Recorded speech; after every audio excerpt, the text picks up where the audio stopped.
Anytime you travel internationally, you basically use one of these to get out and into a country. This is a key. So how many countries does your passport unlock?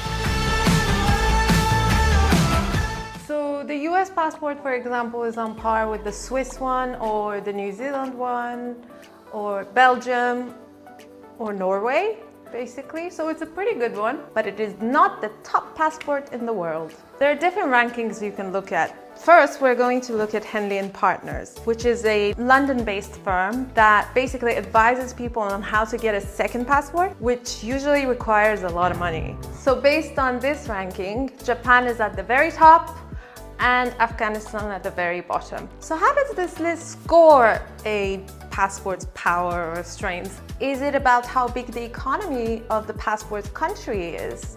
Well, no. In that case, China, the world's second biggest economy after the US, would score really well. But on the Henley Passport Index, it comes in the 69th place out of 112, which is basically equal to Bolivia.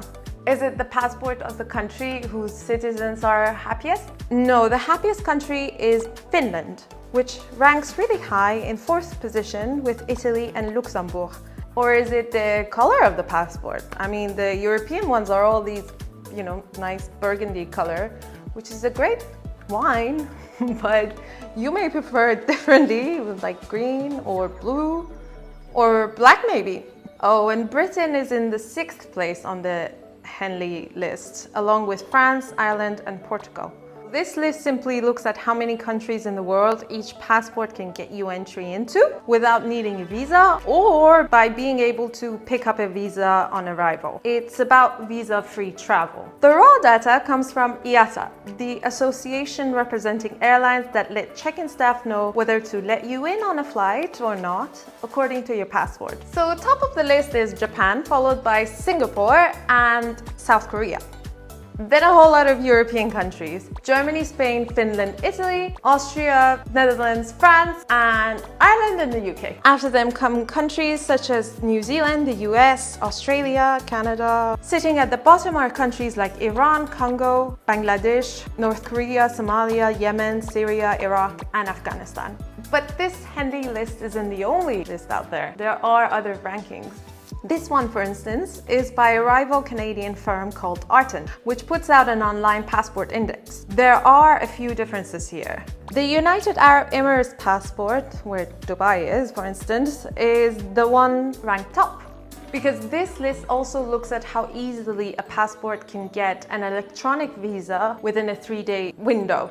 But the differences are really relatively minor. Most of the top tier are EU passports, with a few others: the UK, South Korea, Japan, the US, Australia. And the bottom ranking ones are the usual suspects. But what if I were to tell you that a couple of researchers in 2019 came out with a different way of ranking passport? These factors include how easily a passport allows you to settle into another country and how diverse those countries are. If you think about it, these factors are really important for travelers. They have been really important for me, having lived in half a dozen countries. Travel is not just about jetting off on a vacation somewhere. It is also about, sometimes, living in a country. That is what I love doing and why I created this channel. So what country did these researchers work out to be the best passport in the world?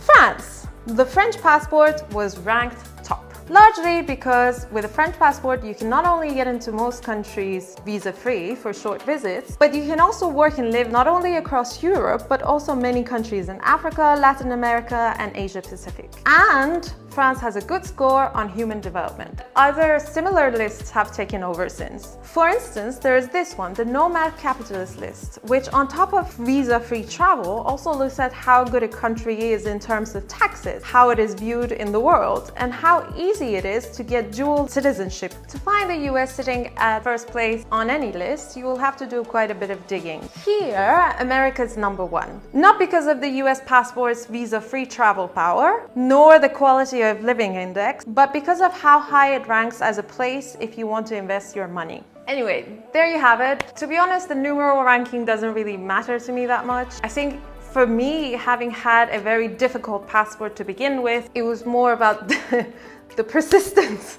to try and travel. I have had quite a few horrible experiences in, airports. But you know what? What I found is that after I leave, it's never about what happened there, but what I took away from that country and how I had fun or did not or whatever. It wasn't about that experience. So if you want to talk more about this, please subscribe, comment, and I'll see you soon.